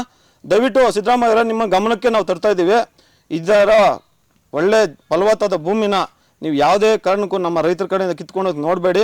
ನಾವು ಕೊಡೋದಕ್ಕೆ ಸಿದ್ಧರಿಲ್ಲ. ನಾವು ಇದ್ರ ಒಂದು ಯಾವುದೇ ಥರ ಬೇಕು ಹೋರಾಟ ಮಾಡ್ತೀವಿ. ಯಾವುದೇ 1 ಇಂಚು ಭೂಮಿ ನಾವು ಕೊಡೋದಿಲ್ಲ. ಏನು ಪುಕ್ಕಟ್ಟಿಗೆ ಏನ್ ಮಾಡ್ತಾ ಇಲ್ಲ, ತೆರಿಗೆನ ನೀವು ಕಟ್ತಾ ಇದ್ದೀರಾ, ಕರೆಂಟ್ ಬಿಲ್ ಕಟ್ತಾ ಇದ್ದೀರಾ ಮೇಡಮ್. ಒಂದು ಫರ್ಟಿಲೈಸರ್ಸ್ಗೆ ಟ್ಯಾಕ್ಸ್ ಕಟ್ತಾ ಇದೀವಿ, ಒಂದು ಇನ್ಸೂರೆನ್ಸ್ಗೆ ಟ್ಯಾಕ್ಸ್ ಕಟ್ತಾ ಇದೀವಿ, ಪ್ರತಿಯೊಂದಕ್ಕೂ ಟ್ಯಾಕ್ಸ್ ಕಟ್ತಾ ಇದೀವಿ ಮೇಡಮ್. ಟ್ಯಾಕ್ಸ್ ಕಟ್ತಿರೋ ನಾವು ಯಾವ್ದು ರೈತ ನಮ್ಗೆ ಯಾವ್ದು ಫ್ರೀ ಬರ್ತಾ ಇಲ್ಲ ಸರ್ಕಾರದಿಂದ, ಪ್ರತಿಯೊಂದು ಟ್ಯಾಕ್ಸ್ ಕಟ್ತಾ ಇದೀವಿ. ಹಂಗಿದ್ದವಾಗ ನಮ್ಮ ರೈತರಿಂದ ಅನುಕೂಲ ಇಲ್ಲ ಅನ್ನೋದು ಯಾಕೆ ಹೇಳ್ತಾ ಇದ್ದಾರೆ ನೀವು? ಅನಾನುಕೂಲ ಇದೆಯಾ ನಿಮಗೆ? ನಮ್ಮ ರೈತರ ಕಡೆಯಿಂದ ಎಷ್ಟೊಂದು ಬನ್ನಿ ಬಿಲ್ ತೋರಿಸ್ತೀನಿ ಬನ್ನಿ, ಎಷ್ಟು ನಾವು ಪ್ರಾಫಿಟ್ ನಮ್ಮ ರೈತರ ಕಡೆಯಿಂದ ನಿಮ್ಗೆ ಎಷ್ಟು ಪ್ರಾಫಿಟ್ ಇದೆ ನಿಮ್ಮ ಸರ್ಕಾರಕ್ಕೆ ಅಂಥದ್ದು. ನಮ್ಮನ್ನ ನೀವು ಇಂಥ ಬಂಜರು ಭೂಮಿ ಅಂದ್ಬಿಟ್ಟು ಯಾವ ಥರ ಹೇಳ್ತೀರಾ ನೀವು? ಬನ್ನಿ ನೋಡಿ ಬನ್ನಿ, ದಯವಿಟ್ಟು ಬನ್ನಿ. ನಮ್ಮ ಹತ್ರನೂ ಯಾವ್ಯಾವ ಥರ ಸ್ವಾವಲಂಬಿತ್ವ ನಾವು ಅಳವಡಿಸ್ಕೊಂಡಿದ್ದೀವಿ, ಟೆಕ್ನಾಲಜಿ ಇಂಪ್ರೂವ್ ಮಾಡಿದ್ದೀವಿ, ಬಂದು ನೋಡಿ ಒಂದ್ಕಿತ ನಿಮ್ಗೂ ಅರ್ಥ ಆಗುತ್ತೆ. ಯಾವ ಕೈಗಾರಿಕೆಗೂ ಕಡಿಮೆ ಇಲ್ಲದ ರೀತಿ ಮೇಡಮ್ ನಮ್ದು ಸ್ಮಾಲ್ ಸ್ಕೇಲ್ ಇಂಡಸ್ಟ್ರಿ ತರ ನಾವು ಮಾಡ್ತಾ ಇದ್ದೀವಿ ಮೇಡಮ್. ನಾವು ನಮ್ಮ ಹತ್ರ ವೆಹಿಕಲ್ಸ್ ಇದೆ, ನಾವು ಮಾರ್ಕೆಟ್ಗೆ ಹೋಗ್ತಾ ಇದ್ದೀವಿ, ಒಂದು ಸ್ಮಾಲ್ ಸ್ಕೇಲ್ ಇಂಡಸ್ಟ್ರಿ ತರ ನಾವು ರನ್ ಮಾಡ್ತಾ ಇದ್ದೀವಿ. ಅದ್ ಬಿಟ್ಬಿಟ್ಟು ನೀವು ನಮ್ಮನ್ನ ಯಾವ ತರ ಕಡೆಗಣಿಸ್ಕೊಂಡು ನೋಡ್ತಾ ಇದ್ದೀರಾ ನೀವು? ಇದು ನಾನು ಯಾವುದೇ ರೀತಿಯಾಗಿ ನಮ್ಮ ಎಲ್ಲ ರೈತರ ಪರವಾಗಿ ನಾನು ಒಂದೇ ನಿಮ್ಮ ಹತ್ರ ಹೇಳ್ಕೊಂತ ಇರೋದು, ರಿಕ್ವೆಸ್ಟ್ ಅಲ್ಲ ಹೇಳ್ದು, ನಮ್ಮ ಮನಸ್ಸಲ್ಲಿ ಮಾತಾಡ್ತಿರೋದು. ನಾವು ಯಾವುದೋ ಒಂದು ಇಷ್ಟು ಭೂಮಿ ಬಿಟ್ಕೊಡಕ್ಕೆ ನಾವು ರೆಡಿ ಇಲ್ಲ. ಸಿದ್ದರಾಮಯ್ಯ ಅವರೇ, MP ಪಾಟೀಲ್ ಅವರೇ, DK ಶಿವಕುಮಾರ್ ಅವರೇ, MLA ಶಿವಣ್ಣ ಅವರೇ, ನೀವು ನಮ್ಮ ಹತ್ರ ಹಿಂದೆ ನೀವು ದಬ್ಬಾಳಿಕೆ ಮಾಡಿ ತಗೊಳ್ಬೇಕಾದ್ರೆ ನಾವು ಪ್ರಾಣ ಬೇಕಾದ್ರೆ ಬಿಡ್ತೀವಿ, ನಮ್ಮ ಭೂಮಿ ಬಿಡೋದಿಲ್ಲ. ಆಮೇಲೆ ಉದ್ಯೋಗ ಸೃಷ್ಟಿಗೆ ನಾವು ಭೂಮಿಗೆ ತಗೊಳ್ತಿದೀವಿ, ಕೈಗಾರಿಕೆ ಸ್ಥಾಪನೆ ಮಾಡ್ತಿದೀವಿ ಅಂತ ಒಂದು ವಿಷಯ ಗೊತ್ತಾ? ಇಲ್ಲಿ ಬರೀ ಹಂದೇನಹಳ್ಳಿಗೆ ಒಂದು ದಿನಕ್ಕೆ 2,000ಕ್ಕೂ ಹೆಚ್ಚು ಲೇಬರ್ಗಳನ್ನ ತಂದು ಇಂಥ ಪಾಲಿಹೌಸ್ಗಳಲ್ಲಿ ಇಂಥ ಕೃಷಿ ಭೂಮಿಯಲ್ಲಿ ಕೆಲಸ ಕೊಡಿಸ್ತಿದಾರ್ರಿ. ಉದ್ಯೋಗ ಸೃಷ್ಟಿ ಅಂತ ನೀವು ಕಾಗೆ ಹಾರಿಸ್ಕೊಂಡು ಕೂತ್ಕೊಂಡು ಯಾರಿಗೆ ಉದ್ಯೋಗ ಸೃಷ್ಟಿ ಮಾಡಿ ಕೊಟ್ಟಿದ್ದೀರಾ? ಹೊರ ರಾಜ್ಯದವರಿಗೆ ಉದ್ಯೋಗ ಸೃಷ್ಟಿ ಮಾಡಿ ಕೊಟ್ಟಿದ್ದ. ಎಷ್ಟು ಕೈಗಾರಿಕೆಗಳಲ್ಲಿ, ಎಷ್ಟು ನಮ್ಮ ಫ್ಯಾಕ್ಟರಿಗಳಲ್ಲಿ ನಮ್ಮ ಕರುನಾಡಿನ ಮಂದಿ, ನಮ್ಮ ಕರುನಾಡಿನ ಯುವಕರು ಕೆಲಸ ಮಾಡ್ತಿದ್ದಾರೆ ಅಂತ ಒಂದು ಸರ್ವೆ ಮಾಡಿ ನಮಗೆ ಲೆಕ್ಕ ತೋರಿಸಿ. ಇಲ್ಲಿ ದುಡಿತಿರುವವರು ಕರುನಾಡಿನ ಜನ, ನಮ್ಮ ಮೂಲ ನಿವಾಸಿಗಳು ದುಡಿತಾ ಇದ್ದಾರೆ, ತಿಂತಾ ಇದ್ದಾರೆ, ರಾಜರ ರೀತಿ ಬಾಳ್ತಾ ಇದ್ದಾರೆ. ನಾವು ಪಾಲೆ ಸಾಕ್ಬೇಕಂದ್ರೆ 80 ಲಕ್ಷ ಬರುತ್ತೆ, ಪ್ಲಸ್ ಇವೆಲ್ಲ ರೆಡಿ ಮಾಡೋ ಅಷ್ಟೊತ್ತಿಗೆ 2 ಕೋಟಿ ಆಗುತ್ತೆ 1 ಎಕರೆಗೆ. ಕೋಟ್ಯಾಧೀಶರೇ ನೀವು, ಅವರಿಗೆ ನೀವು ಕೋಟ್ಯಾಧೀಶರ ಆಗಿರೋದೇ ಹೊಟ್ಟೆ ಉರಿ. ನಾವು ಸಾಲ ಮಾಡಿರೋದು ಮತ್ತೆ ರೈತರೇ ಅಲ್ಲ ಅಂತಾರಲ್ರಿ, ಯಾವ ನಾಲಿಗೆ ರೈತರಲ್ಲಿ ಅಂದ್ರೆ ನಮಗೆ ಬ್ಯಾಂಕಲ್ಲಿ ಯಾವ ತರ ಲೋನ್ ಕೊಡ್ತಾರೆ ಮೇಡಮ್? ಯಾವ ತರ ಲೋನ್ ಕೊಡ್ತಾರೆ? ಯಾವ ತರ ಲೋನ್ ಕೊಡ್ತಾ ಇದೀವಿ ನಾವು? ಅದನ್ನ ಕೇಳಿ, ನಾವು ಸಂಪಾದನೆ ಮಾಡ್ತಾ ಲೋನ್ ಕೊಡ್ತಾ ಇದೀವಿ. ಮತ್ತೆ ಆ ತರ ಇದ್ಮೇಲೆ ನಮ್ಗೆ ಯಾಕೆ ಲೋನ್ ಕೊಡ್ತಾರೆ ನೀವು? ಯಾಕೆ ಸಬ್ಸಿಡಿ ಕೊಡ್ತೀರಾ? ಇದೆಲ್ಲ ಮತ್ತೆ ನಮ್ಗೆ ಯಾಕೆ ಕೊಡ್ತಾ ಇದ್ದೀರಾ? ಮತ್ತೆ ನಮ್ಗೆ ರೈತರಿಗೆ ಏನು ನೀವು ಫ್ರಾಡ್ ಮಾಡೋದಕ್ಕೆ ಮಾಡ್ತಾ ಇದ್ದೀರಾ ನಮ್ಮನ್ನ? ಯಾಕೆ ನಮ್ಮ ಮನೆಯಲ್ಲಿ ನಾವು ನೆಮ್ಮದಿಯಾಗಿ ನಿದ್ದೆ ಮಾಡೋದು ನೀವು ಬಿಡ್ತಾ ಇಲ್ಲ? ಯಾಕೆ ಹೇಳಿ, 1 ವರ್ಷದಿಂದ 365 ದಿನ ಒಂದು ಡೇ ರಜೆ ಇಲ್ದಿರೋ ಕೆಲಸ ಮಾಡೋದು ಒಬ್ಬನ ರೈತ ಮಾತ್ರನೇ, ಯಾರು ಅಲ್ಲ. ಇಡೀ ಪ್ರಪಂಚದಲ್ಲಿ 365 ದಿನದಲ್ಲಿ ಒಬ್ಬನಿಗೆ ರಜಾ ತಗೊಂಡ್ರೆ ಕೆಲಸ ಮಾಡೋನು ರೈತನೊಬ್ಬನೇ. ಅಂತ ರೈತನ ನೀವು ಯಾಕೆ ಈ ಥರ ಡಿಫೈಡ್ ಮಾಡ್ತಾ ಇದ್ದೀರಾ? ಬನ್ನಿ ನೋಡಿ ಹೂವು ನೋಡಿ, ಯಾವ ಥರ ಹೂ ಬೇಕು ಸಿದ್ದರಾಮಯ್ಯ, ಯಾವ ಥರ ಬೆಳಿಬೇಕು ಹೇಳಿ, ಬೆಳಿತೀವಿ ನಾವು. ಅದು ಬಿಟ್ಬಿಟ್ಟು ನೀವು ನಮ್ಮನ್ನ ಈ ಥರ ನೀವು ಸ್ವಾವಲಂಬಿತ ಜೀವನ ಮಾಡೋರನ್ನ ನೀವು ಈ ಥರ ಕಡೆಗಣಿಸಿ ಮಾಡಬಾರ್ದು. ಇದು ನಮಗೆ ಮನಸ್ಸಿಗೆ ಒಪ್ತಾ ಇಲ್ಲ. ದಯವಿಟ್ಟು ನಮ್ಮ ರೈತರ ಪರವಾಗಿ ಎಲ್ಲರೂ ಮಾತಾಡೋದು ಒಂದೇ, ನಮ್ಮ ಘೋಷಣೆ ಒಂದೇ, ನಮ್ಮದೇ ಭೂಮಿ, ನಮ್ಮ ತಾತ ನಮ್ಮ ಅಪ್ಪನ ಆಸ್ತಿ. ನಾವು ನಮ್ಮ ಮಕ್ಕಳಿಗಾಗಿ ಸ್ವಲ್ಪ ಭೂಮಿ ಉಳಿಸ್ಕೊಂಡಿದ್ದೀವಿ. ನಮಗೆ ಸತ್ತೋದ್ರೆ, ಈ ಭೂಮಿ ತಗೊಂಡ್ರೆ ಸತ್ತೋದ್ರೆ ಉಣ್ಣೋಕೆ ಜಾಗ ಇಲ್ಲ ನಮಗೆ. ಎಲ್ಲಿ ಬಂದು ಉಣ್ತೀರಾ? ಎಲ್ಲಿ ಹೋಗೋಣ ನಾವು? DK ಶಿವಕುಮಾರ್ ಅವ್ರ ಆಸ್ತಿಗೆ ಹೋಗ್ಲಾ, ಸಿದ್ದರಾಮಯ್ಯ ಆಸ್ತಿಗೆ ಹೋಗ್ಲಾ, MP ಪಾಟೀಲ್ ಆಸ್ತಿ ಎಲ್ಲಿ ಹೋಗೋಣ? ನಮಗೊಂದು ಸ್ವಾವಲಂಬಿತ ಜೀವನ ಇದೆ. ನಾವು ಸತ್ತ ಮೇಲೆ ನಮ್ಮ ಜಾಗದಲ್ಲಿ ಉಣ್ಬೇಕು ಅನ್ನೋದು ನಮಗೊಂದು ಆಸೆ ಇರುತ್ತೆ. ಅದರಿಂದ ಹೇಳ್ತಾ ಇರೋದು, ನೀವು ಯಾವುದೇ ಥರ ಈ ಕಟ್ಟ ಪ್ರಶ್ನೆಯಾಗಿ ಹೇಳ್ತಾ ಇದ್ದೀನಿ ನಾನು. ಇದಕ್ಕೆ ಉತ್ತರ, ನೀವು ಯಾವುದೇ ರೀತಿ ನಮ್ಮ KDBಗೆ ನಮ್ಮ ಭೂಮಿ ನಾವು ಕೊಡೋದಕ್ಕೆ ಸಿದ್ಧ ಇಲ್ಲ. ದಯವಿಟ್ಟು ಇದು ಘೋಷಣೆ ನಮ್ಮ ರೈತರಿಂದ. ನಾವು ಯಾವುದೇ ರೀತಿ ನಿಮ್ಮ ಬೆದರಿಕೆ ದಬ್ಬಾಳಿಕೆಗೆ ನಾವು ಬೆದರೋ ನನ್ನ ಮಕ್ಕಳಲ್ಲ. ಅದಕ್ಕೆ ಏನಾದರೂ ಸಿದ್ಧ ನಾವು ಇದ್ದೀವಿ. ನೀವು ಮಾಡೋದು ನೀವು ಮಾಡಿ, ನಾವು ಮಾಡೋದು ನಾವು ಮಾಡ್ತೀವಿ.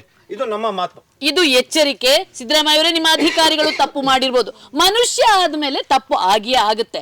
ಎಲ್ಲೋ ನಿಮ್ಮ ಅಧಿಕಾರಿಗಳು ಕುಡಿದು ಬಂದು ಅಥವಾ ಏನೋ ಅಮಲಿನಲ್ಲಿ ಬಂದು ಇಲ್ಲಿನ ಆನೇಕಲ್ ಭಾಗದ ಸರ್ಜಾಪುರ ಹೋಬಳಿಯಲ್ಲಿ ಒಮ್ಮೆ ಸರ್ವೆ ಮಾಡ್ಕೊಂಡು ನೋಡಿದಾಗ ಎಲ್ಲ ಅವ್ರ ಕಣ್ಣು ಅಮಲಲ್ಲಿರುವಾಗ ಎಲ್ಲೋ ಖಾಲಿ ಕಾಣುತ್ತಲ್ವಾ, ಹಾಗೆ ಬಂಜರು ಭೂಮಿ ಅಂತ ಕಂಡಿರಬಹುದು. ಆದ್ರೆ ನಮ್ಮ ಕಣ್ಣಿಗೆ ಇದು ಅತ್ಯಂತ ಸಂಪದ್ಭರಿತವಾದ ನಾಡು ತರ ಕಾಣ್ತಾ ಇದೆ. ಅದ್ಭುತವಾದ ತರಕಾರಿ, ರೇಷ್ಮೆ, ಹೂವು, ಹಣ್ಣು ಬೆಳೆಯುವ ಸಮೃದ್ಧ ನಾಡು ತರ ಕಾಣ್ತಾ ಇದೆ. ಹಾಗಾಗಿ ನಿಮ್ಮ ಅಧಿಕಾರಿಗಳಿಂದ ತಪ್ಪಾಗಿದೆ ಒಪ್ಪಿಕೊಂಡು ನೀವು ನೀಡಿರುವಂಥ ಆದೇಶವನ್ನು ಹಿಂದಕ್ಕೆ ಪಡೀರಿ. ಇಲ್ಲದಿದ್ದರೆ ನೀವು ಇಡೀ ನಿಮ್ಮ ಜೀವಮಾನದಲ್ಲಿ ನಿತ್ಯ ನರಕ ಯಾತನೆ ಪಡುವಂಥ ನಿರ್ಧಾರ ಆದೀತು ಅನ್ನುವಂಥದ್ದನ್ನು ನೆನ್ಪಿಟ್ಕೊಳ್ಳಿ.